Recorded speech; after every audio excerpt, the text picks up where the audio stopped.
The following content is provided under a Creative Commons license. Your support will help MIT OpenCourseware continue to offer high-quality educational resources for free. To make a donation or view additional materials from hundreds of MIT courses, visit MIT OpenCourseware at ocw.mit.edu. We go into a reading today. This is an interesting book that came out from something called the New Games Movement, which I have mentioned a few times in class, but just as a reminder, I think it was mostly in the 60s. How many of you kind of got that vibe while you were reading this? But it's interesting because it's written in this sort of like almost Hemingway-ish kind of short little sentences, short little declarative sentences about wellness and happiness and getting along with your community and stuff like that. But a lot of principles, at least in the chapter in today's reading, aren't actually all that different from what I've been teaching all semester long regarding game design and playtesting. If it's your job to actually make a game, what Bernie DeKoven and some of his other colleagues. Anyone heard of the Whole Earth Catalog? Stuart Brand, was it? Brand, yeah. Yeah. What was it? The Whole Earth Catalog. This is the thing with like the parachutes. Well, actually, that's a New Game movement in particular. Yeah, but it's kind of like the same community of people who are just trying to find ways to not only to find ways for people to get along with each other, but also things like with the parachutes, like taking military equipment and then turning them into things that you play with and stuff like that. So this was today's chapter has a lot of stuff about how people who are who don't necessarily see themselves as game makers can use some of the practices that we've been talking about in this class to basically change the way how they play games that they already play, or and in the process of that create new games.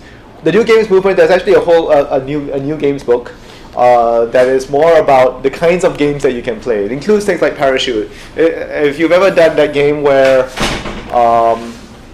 there's like two people back to back, you're sitting back to back, and then your job is to stand up. I think without using your hands, is that right? Or like you lock your arms. Yeah. Also that game where like everyone reaches in everyone sort of gets into a tight circle, reaches in, grabs somebody else's hand, and the whole job is to untangle it. Yeah. Stuff like that. You see that in schools a lot nowadays, as well as games like Parachute. And all that came from this New Games Movement. Again, it's a reaction to wars in Vietnam and I guess Korea. Am I getting my chronology wrong? Korea, no. Yeah. And just trying to say, how do we learn how to play with other people instead of fighting other people. But there are a couple of interesting ideas in here that I thought that were kind of unique to today's reading that we haven't necessarily addressed in class. Did anything leap out in changing the game? Yeah. You talked a lot about borrowing rules. Mm-hmm. So taking something from another game and kind of putting it in your own and making it your own and get you over the hump of having to make up something completely new. Mm-hmm. Yeah, and it's kind of funny because the example that he talks about is kind of like borrowing a rule on the fly, right? There's like from a different variant of the same game, but I think the same principle can actually be applied to a much wider range of things like safety rules. If say you're playing a game like tag or something like that, and you haven't necessarily marked out the boundaries of your game, but the game that you've played with your friends before decided that one of the boundaries was going to be the edge of that road, right? No one can run past that road. That's a fairly sensible safety rule. It'd be easy enough to just borrow a rule from that and just say, just like that last game that we played, no one crosses that road, for safety reasons. Yep. Another one is combat. It's really, really easy to just borrow systems from, because especially when your game isn't necessarily about the whole combat mechanism, just not having to worry about like how the combat actually works, and just like we've borrowed a few different ones. Like we tried Risk, we tried X, and it's like we don't actually want to spend time on like developing a fair combat system. Just trying stuff out. Sure. I mean, as game designers, you can certainly sort of be inspired by what other people have done, and of course, again, you're designing a game meant for somebody else to play, whereas what Bernie DeKoven is writing about is about changing a rule that you're about to play, or maybe even in the process of playing. You had a hand up earlier? I just find it interesting how you distinguish between rules that sort of help players play the game as it is right now, and then rules that actually change the strategy that you have to use in the game. Right. So there are rules that sort of clarify what it is that you can or you cannot do, right? You know, and then there are rules where which he explicitly states as one of as the definition of a changed game, right? It's one that requires you to come up with a new strategy. So things like that safety rule that I described earlier doesn't necessarily fit that, but it fulfills other purposes, like, you know, being able to play well, giving you this feeling of wellness. I can't believe that line, but it's great. But then there's also rules like we're going to change the game because it's not challenging given the way how it's currently played. Maybe this current set of rules has a simple exploit, you know, that just leads to one person winning all the time. Maybe someone's just way more skilled at this game than somebody else, or, you know, you're playing with a 5-year-old or something like that, and, you know, you wanna have some challenge. You want to keep some challenge for the kid, but if you just stick with the rules right now, you know, the kid will be endlessly challenged and then will not ever be able to win, and then you're not being challenged at all. And that's where you give yourself. And he brings this up. How do you? What's the thing you introduce into the game to be able to rebalance that? You should know it, even if you didn't read the rule. If you're playing with somebody who is way less skilled than you, you give yourself a handicap. Yeah. Yeah. So and handicapping is a really interesting concept regarding game balance. Because normally when we think about game balance, it's all about, you know, how do we think of the rules so that if everybody's kind of equally skilled, everyone kind of has a fair chance of winning, a decent chance, maybe not 50% exactly even chance of winning, but at least a fair chance of winning. But he's introducing the concept of handicapping as a way to be able to reintroduce challenge in a situation where players are not equally skilled, because of physical reasons, because of expertise or familiarity with the game, that sort of thing. So let me see. Anything else that people remember from the reading?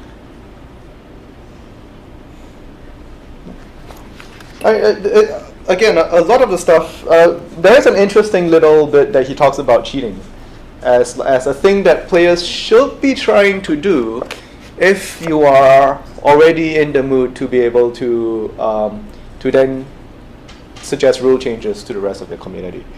You should be finding the loopholes, right? You should be trying to figure out where, given the current set of rules that you're playing right now, what are the problems with that set of rules and how do you improve on them? And the way how you figure out whether these rules are important or well written or problematic is you try to break them. And then if you break them and then you realize that, oh, okay, that rule was really necessary in order for the game to play, but your attitude is, I want to continue playing with all of you, then you say, all right, you know, we're not going to do that anymore. I think it takes a tremendous amount of trust among players to be able to accommodate that. I don't know how many people actually play regularly in environments like that. Saying that you should be trying to cheat to show that the rules are poorly written. That you should be trying to find the exploits. That you should be trying to figure out whether exactly how ironclad this rule actually is, right? Or whether this rule is a good idea in the first place. By breaking them? By breaking them. It's very, very strange. It's a very, very interesting suggestion. I can't recall of a situation where I've been in a play community, as he describes it, where there's enough trust to be able to let people get away with that. Honestly, I don't know. I think it's just less interesting. I think it's more interesting. Like one of the, I forget who said this. This is like a quote. It's like creativity actually comes from constraints. I think it's a lot more interesting to actually try to find the broken strategies in a as the game as it is. Okay. To find the sort of degenerate strategies within the rules, as opposed to figure out whether rules are broken. Yeah. So sometimes it's like playtesting. Like when playtesting, you obviously like will change the rules. But sometimes when playing games, you're like, how do we change the rules? But I feel like every time I've done that with other people, it's always been important to everyone that like everyone knows what the rules are and sticks to the rules. And that's one thing that he very, very clearly states. Oh. It's like you are cheating publicly. You are broadcasting the fact that you're cheating, which brings up the question: are you really cheating, or are you just proposing a rules change, right? But the idea of treating the rules as something that could be malleable, I think, is what he's really getting at. He just decides to use the word cheating, which I'm not entirely sure whether that's the right word to describe it. To me, it seems sort of similar to sort of the spades idea of sort of wanting to get at like what's underneath the game. So if you like start breaking a rule, and you're doing it publicly with the knowledge of other people, just to see what happens if we start to break this rule, I think you can get into some interesting issues of like, well, what makes the game tick, and like, I don't know. I feel like a lot of games I used to play as a kid, we would like explicitly break the rules. Like we would know as a rule of the game, but we would choose to either not play with it or to, this resource is limited. It's like, well, this time when we play it, it's not going to be. Let's just see what happens. Right. Yeah, and that's the attitude that he's trying to encourage. I feel like if you're like, for whatever purpose you're playing a game, like if you're playing to win or if you're playing just for fun or something, players are like too keen to change the rules when they don't suit them, I think. Players aren't, or players are? Are. Like if you're just like not very good at a game or you run into some sort of obstacle or strategy that you can't really overcome, I think players like in general jump to changing the rules too frequently. Too frequently? Yeah. Okay. Let's dig into that. Why too frequently? Why do you feel that happens too often? Just because I think like I'm thinking along the lines of competitive games here. Just because players are like apt to blame other people besides themselves. Oh, okay. In general. But what if you were trying to change the rules for other people? Say. Oh, yeah. So I think like that sort of thing requires like a really in-depth understanding of like all the strategies of the rules. Well, say I'm in a fighting game tournament or something like that, where usually the rules are pretty rigidly enforced, right? Yeah. But I'm not like a top level player. I just happen to be like on a real winning streak among people that I know. Yeah. And I don't seem to be able to lose right now. So I think what Bernie is talking about is describing a situation where, especially if you're that person who seems to be on a winning streak, you might want to suggest a rule change to be able to bring the challenge back to you, right? I've seen players do this, specifically in arcades, where it's like, I'm going to pick the character that I'm crappiest at because I can't seem to be able to lose by playing the characters that I'm actually good at. And that's no longer interesting for me. Yeah.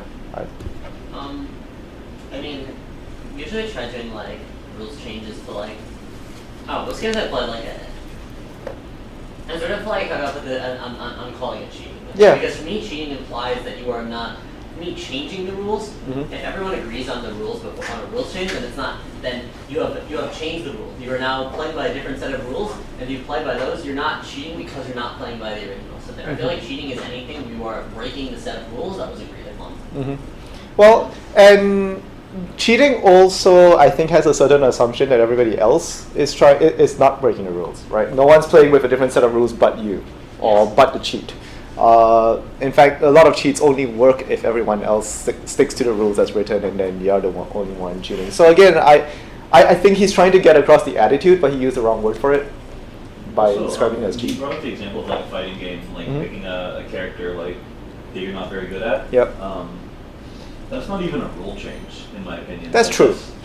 Yeah. Well, yeah, I guess. I'm trying to sort of think of like the implicit, maybe not a rules change, but it's more of a values change that you should be playing to win, right? Well, you can make a rule that like, okay, normally everyone can choose whatever character they want. But you're so much better than us that when you play in our play group, I choose your character. Oh yeah, Right, you so get to on choose those my character lines. or something like that. You know, like you tell me who you want to play against, and I'll try to my best to play that game. Yeah. Let's start with Mikhail and then over Laura. Yeah. So one thing I wanted to bring up was you're saying if like one person isn't being challenged enough, then they can like start experimenting. But in my experience, this more often happens when the entire group is not being challenged anymore. So in the sense that like you just played Catan 3 times over the last like few days, and you're kind of like tired of Catan, but you don't really like you're kind of ready to do something else, but like you don't have a different board game with you right now or something. Right. Right. So let's like, make a picking variant, sure. Different variants up, and then it's like kind of everyone is trying to increase the challenge, not because it's not challenging. Like there's still like it's still not clear who's going to win if you all sit down and start playing. But like it's not challenging in the sense that it's not engaging and not interesting. I think the reason why it's easier to do it when there's a lot of people kind of like starting to find a game uninteresting is because it's easier to get consensus to be able to enforce a change of the rules, right? It's a lot harder to say, you know, say I'm 12 and I'm playing with a whole bunch of other 12-year-olds and there happens to be a 9-year-old in the group and we're playing soccer or something like that. It's harder for anyone to convince the rest of the 12-year-olds to take it easy on a 9-year-old. Like, all right, what if we, you know, give an extra player on the 9-year-old team or something like that. So, which is not to say it can't be done, but and I think that's what Bernie and DeCoven is saying. No, you should be able to do that sort of thing. Even and it's kind of like makes the game more interesting for everybody, not just for the person who's having a hard time. It makes the game more interesting, even for the people who have an advantage, because now it makes it more of a fight, I guess, for them to be able to win. Laura? Well, I think like the other issue I have with the word like cheating to describe like changing the rules, and like less so I guess for individual players, but like I know for example there are games that I've played since I was really little where it wasn't really intentional that we were not playing by the original rule set. It's just that like when I was like 7 and I like learned how to play, you know, Monopoly or Clue or some really like generic board game that I learned when I was really little, I did not sit through all the rules, or I thought I knew the rules and like didn't really remember them, and so like you end up changing the rules unintentionally, and I think that's like a very different category. Yeah, house rules. Your house rules become so much different that like even if like you play with other people and you're kind of all playing by your own house rules, it doesn't really feel like I wouldn't always call that cheating because it's not because you're not trying to play by the correct, what you think are the correct rules. And more importantly, everybody in the room's agreed to this new set of rules, right? So cheating is again not a great word to be able to describe that. I feel like when you're modifying rules, there's sort of two different ways to do it. There's like sometimes you just like add rules to a game. You're just like it's not interesting enough. Like let's like make up some additional variants to make this sort of more interesting. And oftentimes what you're doing is just sort of fixing something. Often what you consider fixing something there. So like I know when I play the Cities and Knights of Catan, with the friends there, we nerf the aqueducts because it's like it's we nerf the aqueducts, and because it's really overpowered if you just like it's really overpowered strategy to go for. And like sometimes you do it. Some groups are like a lot more or less willing to do it with certain numbers of tries. Like they're going to play Catan if they took a lot of tries before they're finally willing to like nerf an extremely overpowered strategy. And like a different game I've played Nations, after playing it like twice, we've nerfed one leader in there that we've seen twice because he's ridiculously overpowered. Right. And so because he's also overpowered. So it's sort of different groups sort of demand different levels of different willingness to like fix things. But I definitely like there's sort of fixing things and there's like experimenting and just trying, right? Yeah, I think in the end, Bernie DeCoven's kind of coming from a sort of you should be free to challenge authority. You know, I mean that's kind of like the implicit thing that you get from the whole catalog as well. About is like going back to what Nathan said, like people are like sometimes too keen. For example, like something might seem initially overpowered, and then you play it like you might be like after the first game, like everybody's just like, oh yeah, it's broken, might as well just change it, right? Whereas if you'd like played another game, you might have realized, oh wait, you can actually counter this like by just doing X. So actually, a really interesting counterpoint, which is not part of our reading, is Dave Serlin, who is a MIT alum actually, who wrote a book called Playing to Win. This is not part of our class reading, but he will definitely back that up, right? His is like, no, it's everyone's responsibility to play as hard as they can because you haven't, especially for certain kinds of games, you haven't discovered everything that your game systems are capable of. And if somebody can beat you playing that same game with the same set of rules, then clearly it's possible to beat that player, or at least get up to the point where you're equally skilled. So now there's a whole bunch of game design philosophies that come out of that as well. And I believe we play Yami in this class before? We used to. Oh, we used to, yeah, okay. That's actually, there's an iPad version of it now. It's definitely not an iPhone version because it's way too much text to fit on an iPhone screen. But Yomi is a game that is a card game version of basically a Street Fighter type fighting game. And it's all about anticipating what your players what the other player is going to do, and if you manage to get it right, you can build up the combos and everything. But the whole idea of that of everything that Dave Serlin's worked on, I believe he did the remix version of Street Fighter, which came out on HD version. Yeah, the HD remix versions. The whole idea of everything that he wrote about and everything that he makes is that these kinds of competitive games really should be more about how do you challenge yourself to improve better, and it's a lot less about the community around you. It's a lot more about you and the game system. So you are submitting yourself willingly to the authority of the game system, which of course game designers create. And then if there's anything that you should be challenging, you should be challenging your ability to be able to rise to the occasion, right? Everyone should be doing that equally, right? Like, Yeah. if the other person's arguing that, they're not giving you a good experience. They're letting you down. Right. If they're not fighting as hard as you can, and even Bernie describes this, right? The whole idea is that what happens if you give somebody a chance to it's like, I could have played this game optimally because I know this game so well and have beaten you into the ground, but I'm just going to, like, instead of handicapping myself, which is a sort of public declaration that this is how I'm going to be doing it, I'm just not going to play optimally. Then I think both Dave Serlin and Bernie DeComan are actually in agreement. This is not a good way to play. This is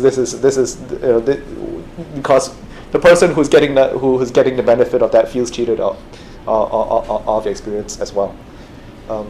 Did I see? No. So I think I counterpoint that oftentimes you can be playing sort of suboptimally with some sort of implied goals there, right? So like in a game with some clearly defined strategy, you could sort of be going for some like strategy that you believe to be suboptimal because you want to experiment with this, and it could be obvious to the players that you are like, and it could be like. And you sort of are just, and sort of along the lines of, oh, you might not explore all the possibilities of the game in there. So like, it's your duty to try hard so you can do that. I think like you're actually like working towards that purpose if you do something like, I'm gonna like try this strategy that's probably bad, but like who knows, it might be good. I do that a lot, and I always feel compelled to publicly declare that this is what I'm doing. I think because I don't want anyone to think that I'm stupid. It's like, I'm going to do something bad, I think might be bad. For doing that.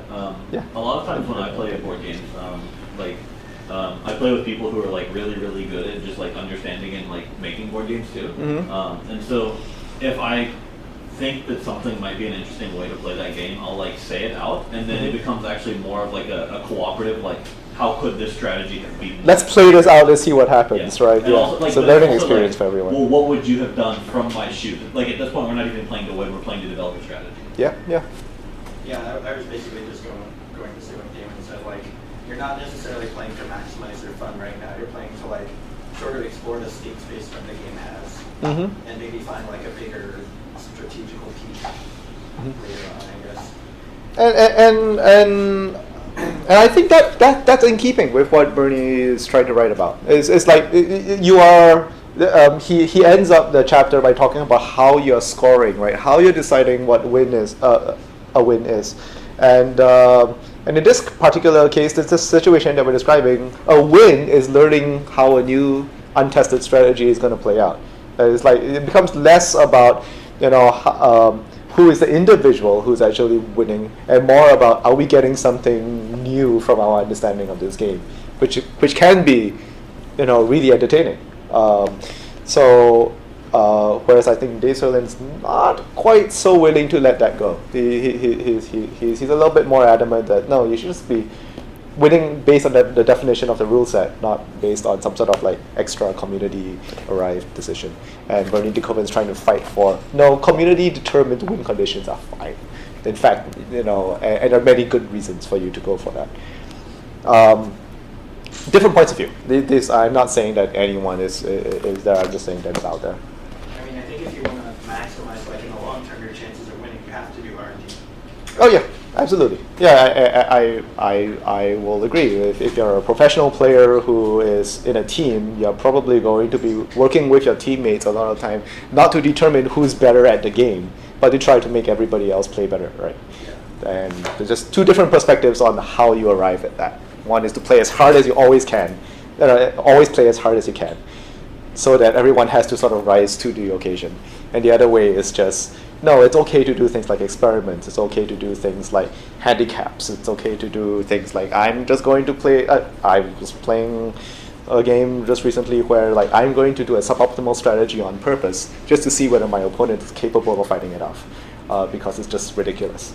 So yeah, I had fun, even though I didn't win. So today, I was thinking of going through 3 games, but what time is it now? It's almost 3. Okay, so I think we're going to do 2 games, but I'm going to very quickly have a discussion about what are all the different versions of Mafia that people have played. How many of you have played a version of Mafia or Werewolf or something like that? No? You haven't played? Yeah. Oh, okay, all right. So let me quickly give a description. The general framework of these games is everybody gets a card. And the card gives you a role. These are usually just regular playing cards where, one version that I've played is that if you have a king or a queen or a jack of clubs, you are Mafia. And it's your job is to kill everybody else who didn't receive a king, queen, or jack of clubs. And then the everybody else is a villager whose job is to figure out who are the Mafia players. So everyone closes their eyes and opens their eyes based on the cues of a person who's like a moderator. If I ran the game here in class, I'd be the moderator, and I say like nighttime, everyone closes their eyes, Mafia awakes, and then the Mafia do not say anything, but they can communicate with things like gestures and moving their head, and they are basically sort of using body language to vote on who dies that night. And they, usually by nodding or by pointing or something like that. And then everyone closes their eyes, the moderator declares who dies, everyone opens their eyes again, and that person reveals their card, and that shows whether they were Mafia or not. And the whole idea is that in between rounds, everyone speaks freely. And so the accusations that are flying around and suspicions and exchanging of very, very tangential evidence, like I thought I heard rustling over there, and it's like, that could be the Mafia person just trying to throw you off the track. That could be somebody who's actually the villager. Only the Mafia know who for sure who's who. And then there are other hidden roles. So what are some other variants that you've played? Yeah, I'm going to start with Joey. So I played where the card doesn't get revealed when you die. Oh, yeah. And one particular other thing that, like, all sorts of different roles as well, and the voting mechanic for who gets killed. So I've seen it played where everyone where like people decide when the discussion is over, and then they literally vote, and just the person who has majority gets killed. They vote by pointing? Yeah. Yep. But the way that I always play is that all it takes to put someone on the block is to have someone say, I'm putting that person on the block, and another person say seconded. And at that point, until a vote happens, you can't put anyone else on the block. So Oh, either interesting. everyone will vote and will say, like, okay, this person, and like a majority will result in a kill, or at which point it's night instantly, and like that's that day. Or they fail to kill that person, and then people can feel free to like put up more people, like to just point out another person and say like, no, I'm like not going to do that. You had your hand up. Is it? There's a The different bird? two most basic roles, in addition to like Mafia and Villager, that I've seen in pretty much every game is the medic and the detective. Where the medic every night gets to point at someone, and if the Mafia were trying to hit that person stays alive. The detective every night gets to like basically point at someone while everyone else is sleeping, and the moderator will like either nod his head saying yes he's Mafia or no he's not. Yeah. So I have sort of a variant of Mafia that's at MIT, mostly in like Grand Mara, called we have live action Mafia. And the way this works is 1 day is 1 day. So like often they do the forming for like Mafia lasts 1 day at a time, but so in this version, to Mafia can kill someone once per day by tapping them on the shoulder and saying bang. And it's interesting because you obviously, like, in this game you shouldn't do this. If you're Mafia, you shouldn't kill someone in front of other Mafia players, because then they will see you kill that person and will tell everyone that you killed that person, and then you'll be lynched for it. It's an amazing game of, oftentimes it's, we try to figure out, like, people like establish alibis, so they get friends to lie for them about where they were in that location there. In one of the games recently there, someone said, oh, I was working on my lab, and I was working in my lab until like 4:30 or something, and then someone emailed their found out who the partner was in that lab, emailed their partner, and the partner said they got out at 4. And so, and the kill was at 4:15. That person was lynched successfully. And so, there are like a number of special rules of towers, but like, it's really interesting to have a game where like the focus is on actually like figuring out where people are like on actually on like the alibis basically. One thing that I think, one reason why that works well on the MIT campus is because it's a fairly small campus compared to other university campuses, even in Massachusetts. And even when you're off campus, you are often in a close proximity to a lot of other MIT people. Do people know who else is playing in this game? Like in the round of live action Mafia? Do you know who the other? Yes, there is. Okay. Occasionally there's some some people that know each other there. Okay. Like there's people at East Campus. There's always people playing at there's a fraternity across the river in Brookline there at ET. So it's all when like a kill happened there, and so immediately everyone's trying to figure out who was on the MIT campus. Like 10 minutes later, people were trying to figure out who couldn't have gotten back there in time. Right. Yeah, it's nice because it helps you do the detective work. I used to play, but I'm not friends with like a lot of, I guess, the people who were in the game. I just had a couple of friends who always invited me to play.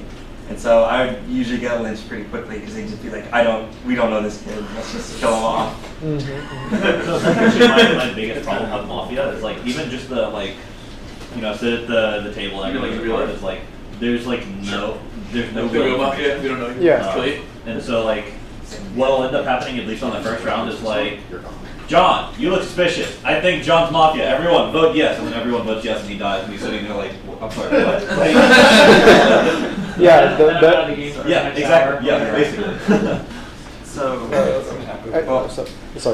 I had more. Oh, sorry.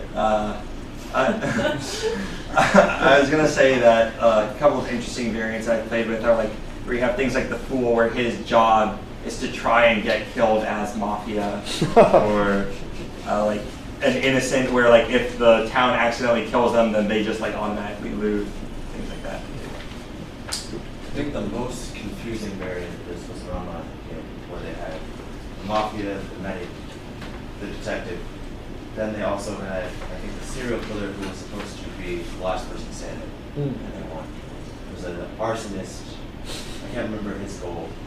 Then there was a transporter who could, if they could switch targets. So like if the Mafia picked one person, and the transporter had them to pick that other person. They could switch the Mafia's target. And then there was I think the seer who could talk to dead people. who specifies who specifies the rules? Is it just like was a stable set of rules on an online server, or is it like every round has a different set of checkboxes? I think how it worked is that you could choose what type of game that you wanted. If you wanted Oh, I these see. rules. So you're setting up a little lobby for this. Yeah. Okay, I see. Okay. One of the funny ones that I played like that, there's one on a website called Epic Mafia.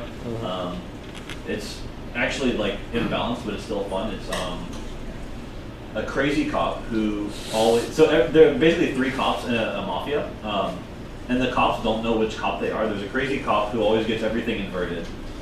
There's a regular cop, and then there's a cop who like always sees everything as truthful, or always sees everything as like not, or like sorry, everything is innocent or everything is not. I don't remember which. It's actually really unfair for the mafia member because there's a meta where you just like say this is what I got, and then someone dies, and then you say this is what I got, and then basically you just piece together who's lying. But it's interesting.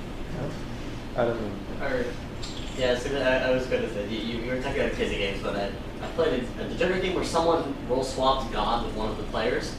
And God decided to allow this to proceed. Wait, hold on. Did God Someone get who immediately? swapped people roles. Okay. And so this person role swaps God with one of the players. Oh, okay. What? Yeah. And so the God's role became a villager. Okay. The moderator became the moderator's role was now a villager, and like one of the random villagers, like their role was now God. Okay. And You should just lynch God immediately. they're like.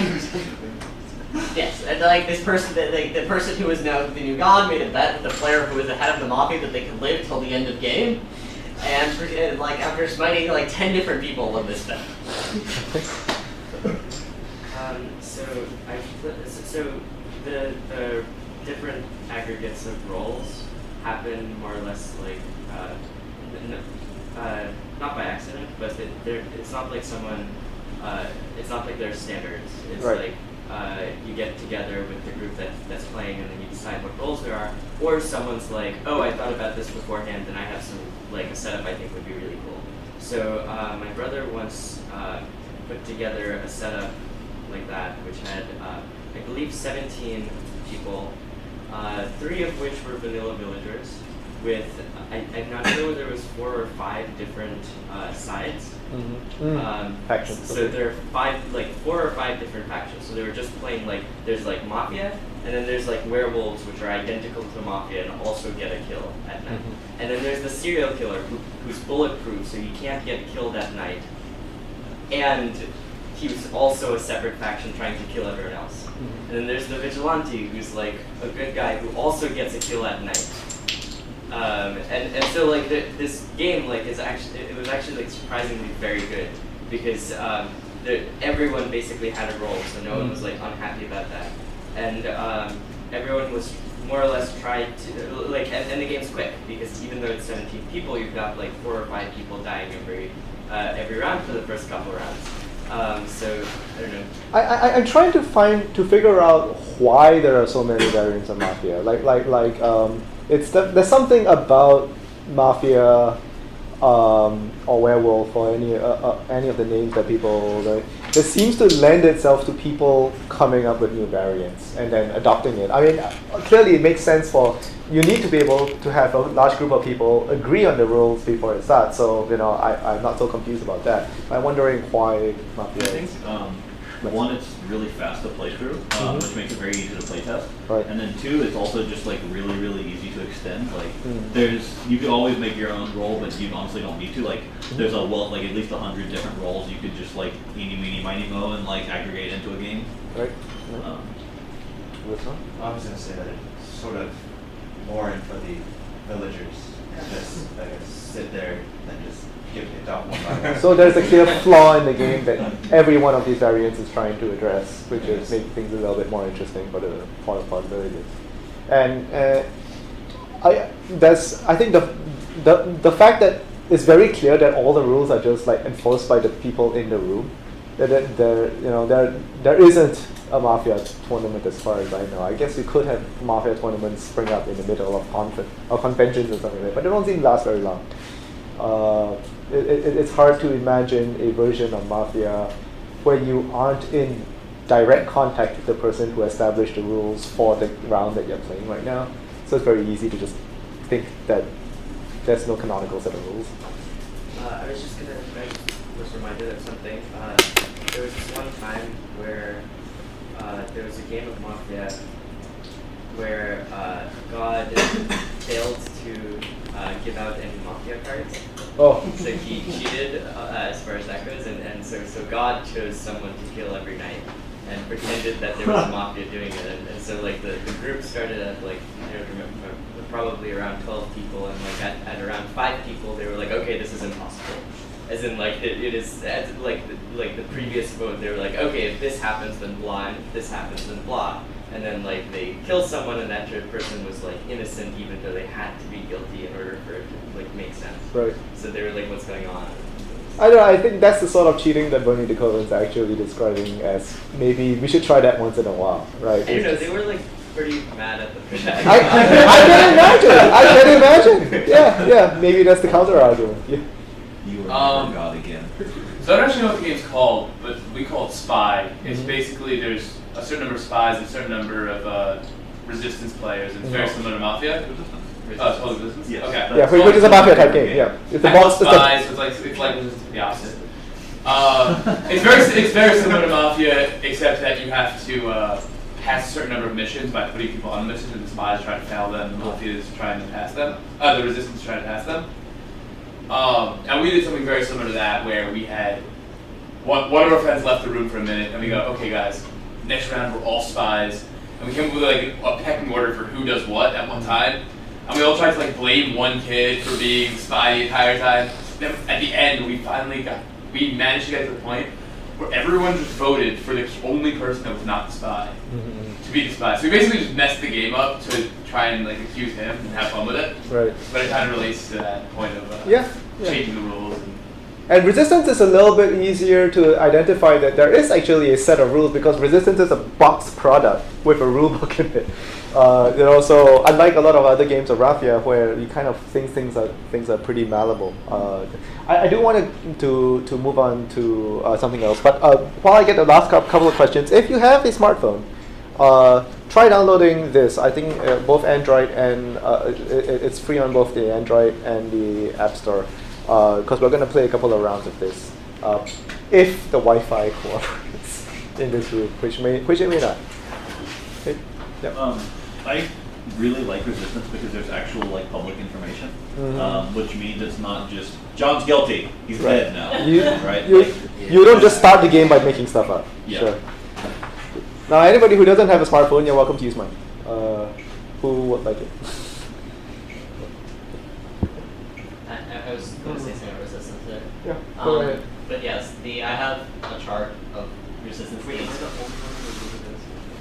Yeah, which is why I was asking.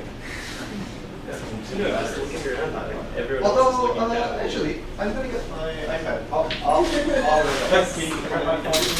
Can you grab my phone? It's this one, right? By Henry Smith? Yeah. Henry Smith. Oh crap. I didn't realize anyway. That Wi-Fi minute.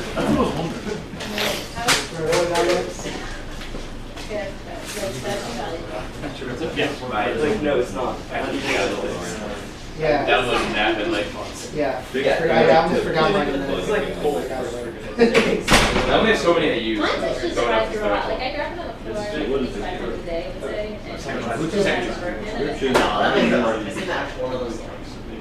You like pushing buttons and shouting at your friends. You like discharge clip just looks. It's like it's actually a good You know, you know you might have the previous Robert Party games just have to shout techno battle each other on other shows. Each player's needs survive.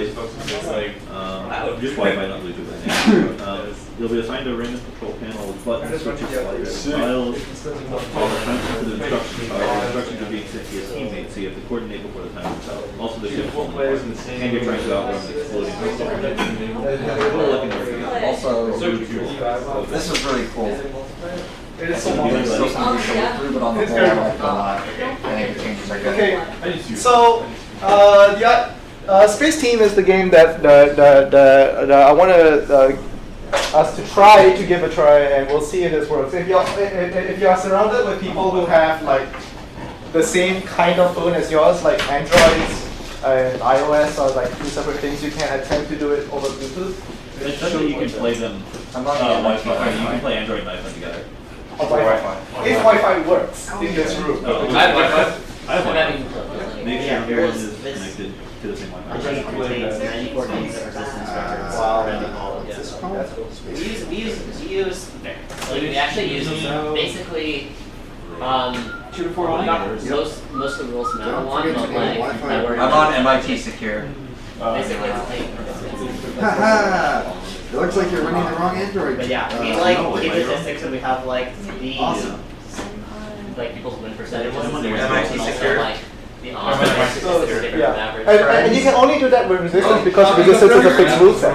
You can't do that with Mafia because every time you play Mafia, it's probably going to be a different rule Wait, does it set. actually matter which Wi-Fi network? You could change the rules Yeah, on any I'm of these pretty things. sure The problem it's is the that same like Yeah. you don't want resistance is a game that's actually it's actually played Mafia multiple times.